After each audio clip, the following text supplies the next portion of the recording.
জাতিগত সহিংসতায় বিপর্যস্ত উত্তর ভারতের মণিপুরে বিক্ষোভকারীদের সঙ্গে নিরাপত্তা বাহিনীর সংঘর্ষের ঘটনা ঘটেছে। চরমপন্থী একটি গোষ্ঠীর কয়েক সদস্যকে গ্রেপ্তারের পর এ বিক্ষোভ শুরু হয়, আর ঘটনার পর রাজ্য সরকার ইন্টারনেট বন্ধ ও কারফিউ জারি করেছে বলে রোববার ৮ জুন জানিয়েছে পুলিশ। উত্তর পূর্ব ভারতের মণিপুর রাজ্যে ২ বছরের বেশি সময় ধরে সংখ্যাগরিষ্ঠ হিন্দু, মেইতেই ও প্রধানত খ্রিস্টান কুকি সম্প্রদায়ের মধ্যে একের পর এক সহিংস সংঘর্ষ হয়ে আসছে। এসব সংঘর্ষে এখন পর্যন্ত ২৫০ জনের বেশি নিহত হয়েছেন।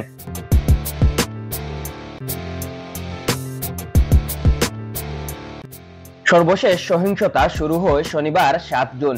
চরমপন্থী মেইতেই গোষ্ঠী আরামবাই তেঙ্গুল এর ৫ সদস্য গ্রেপ্তার হওয়ার খবরের পরই এ সংঘর্ষ শুরু হয়।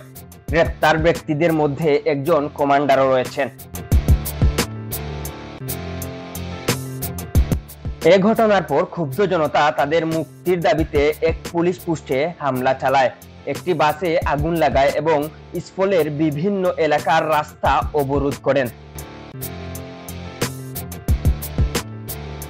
মণিপুর পুলিশ ইস্ফল, পশ্চিম বিষ্ণুপুর সহ ৫টি জেলায় কারফিউ জারি করেছে বিপজ্জনক আইনশৃঙ্খলা পরিস্থিতির কারণে।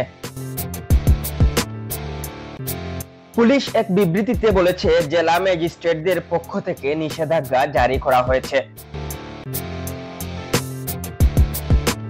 নাগরিকদের অনুরোধ করা হচ্ছে এ নির্দেশনার সঙ্গে সহযোগিতা করার জন্য। আরামবাই তেঙ্গুলের একটি কুকি সম্প্রদায়ের উপর নিপীড়নের অভিযোগ আছে। এ ঘটনার পর তারা উপত্যকার জেলাগুলো ১০ দিনের বন্ধ ঘোষণা করেছে।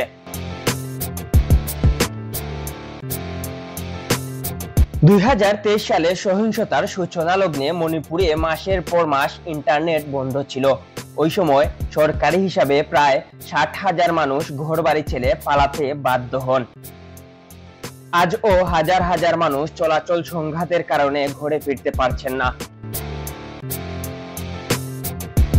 মেইতেই ও কুকি সম্প্রদায়ের মধ্যে দীর্ঘদিন ধরে চলে আসা বিরোধের মূল কারণ হলো জমি ও সরকারি চাকরি সংক্রান্ত বিষয়।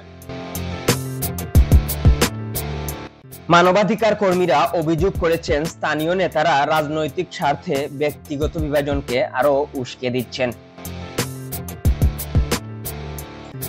থৌবল জেলার জেলা ম্যাজিস্ট্রেটদের জারি করা এক আদেশে বলা হয়েছে, ইস্ফল ওয়েস্টে এটির সদস্য গ্রেপ্তারের প্রতিবাদে থৌবল জেলায় বিক্ষোভের আশঙ্কা রয়েছে, যা আইনশৃঙ্খলার অবনতি ঘটাতে পারে।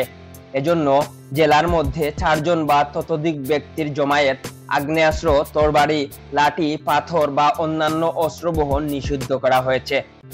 একই ধরনের আদেশ ইস্ফলের আরো ৩টি জেলাতেও জারি করা হয়েছে। এম কে তুহিন, আধুনিক ডেস্ক।